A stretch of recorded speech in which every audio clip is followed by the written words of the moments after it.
I'm Deborah Becker. And I'm Bruce Kellerman. It's Here and Now. Washington Post critic Paul Hume called Rosa Raisa's voice the greatest he ever heard.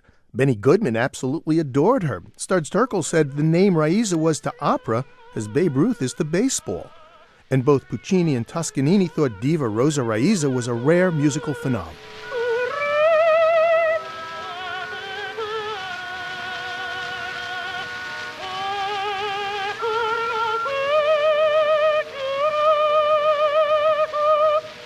In a short career that spanned the early to mid-1900s, Rosa Raisa was a legend in her time. But she's largely forgotten in the opera world today. Prodigious in talent and output, there are few recordings of the diva. This one is from a 3-CD set, the most complete compilation of her work.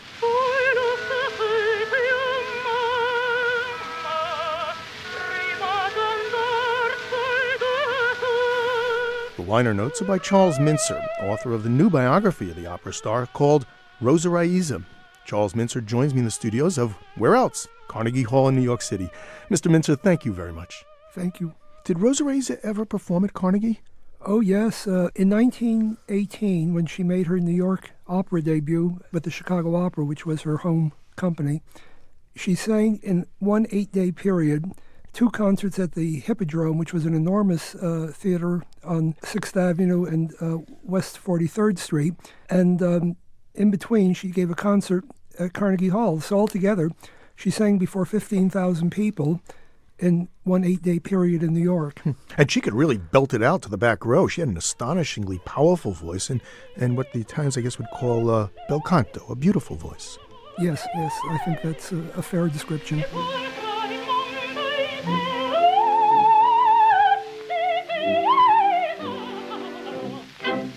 She was famous for both the beauty, the flexibility, and the sheer power of the voice. It was supposed to be quite overwhelming.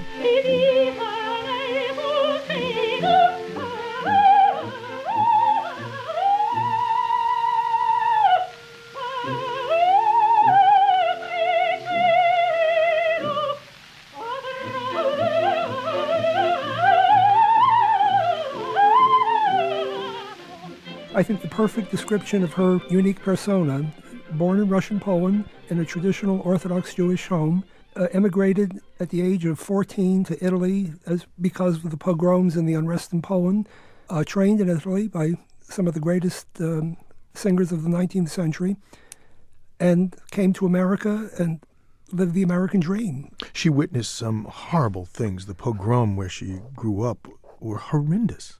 Oh, yes. In my book, one of the most telling accounts, a very graphic description of the 1906 pogrom in Bialystok, and the things that she witnessed. She was holed up in a cellar for 3 days, and when the pogrom was over, she saw the carnage, and it was fairly overwhelming, and she describes it very graphically. Yeah, I'm actually hoping that you don't describe it. When I was reading in the book, it's enough to bring you to tears. It's chilling, yes.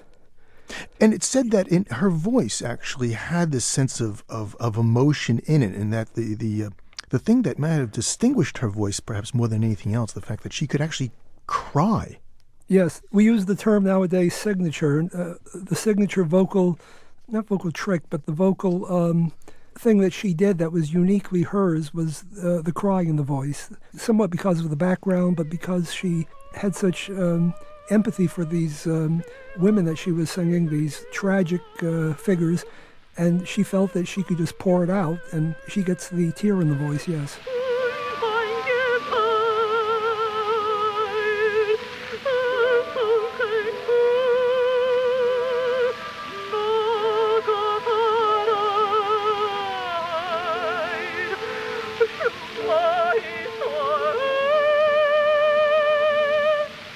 Mr. Mintzer, you write that much of the opera world was anti-Semitic at the time.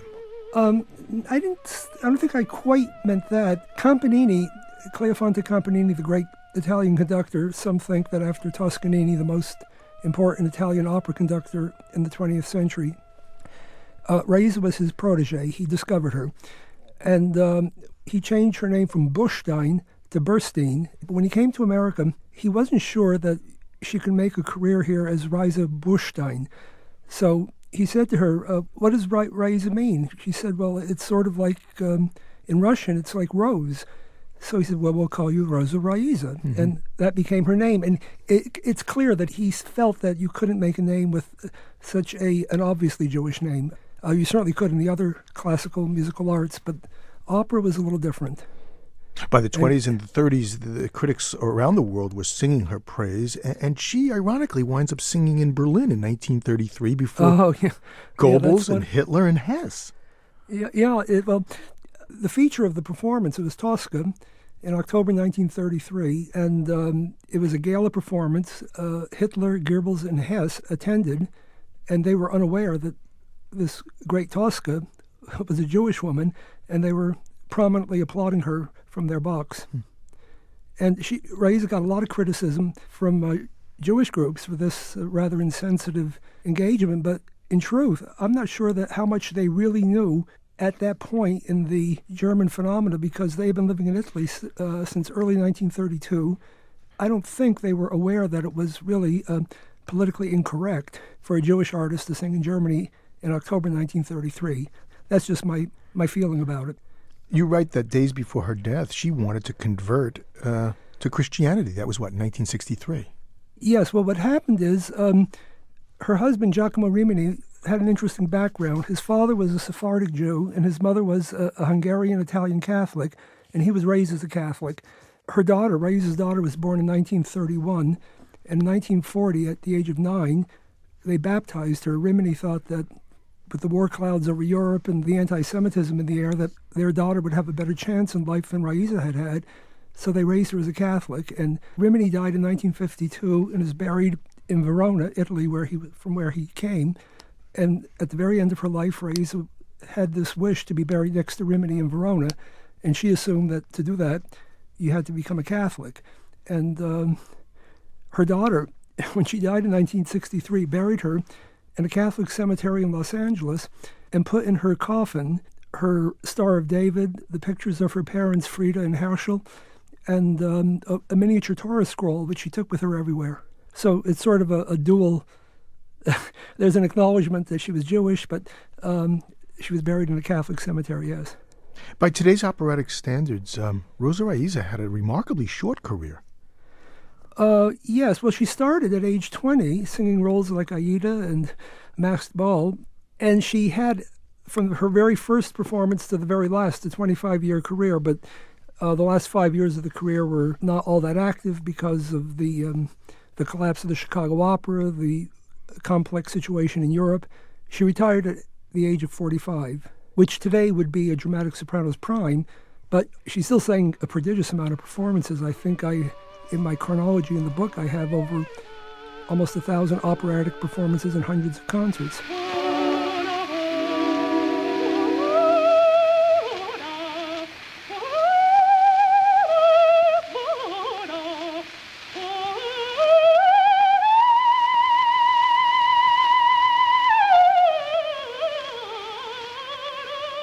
Mr. Mintzer, this sounds like a labor of love. Oh, yes. There's a story how this all got started. I come from Burlington, Vermont, and I used to come down to New York on Christmas and Easter vacations, and I used to stand at the Metropolitan Opera every night.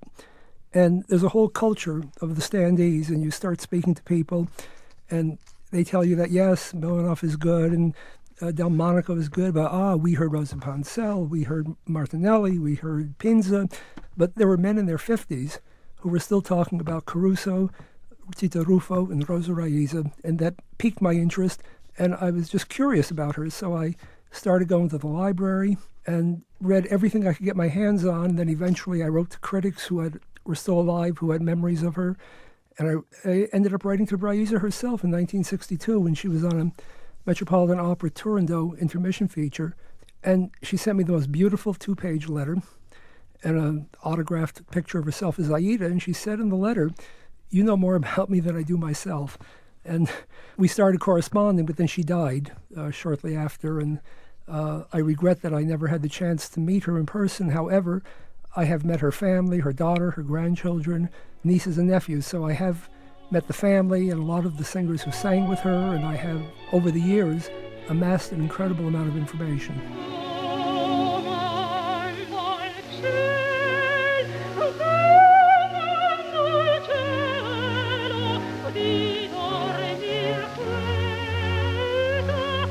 Mr. Mintzer, thank you very much. Thank you. Charles MINTZER is author of Rosa Raisa, a biography of a diva with selections from her memoirs.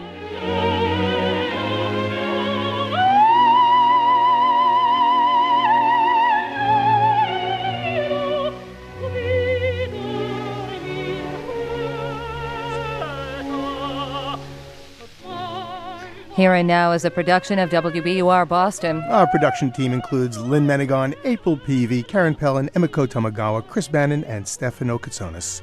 Our editor is Mitch Wortley. Michael Toda is our technical director. He's assisted by John Dana. Our web producer is Zach Christo, and our interns are Ellie Foster and Kelly McGolf. The senior producer of Here and Now is Mark Navin. I'm Bruce Kellerman. I'm Deborah Becker. Robin Young returns tomorrow. Get into your radio. And join us again, Here and Now.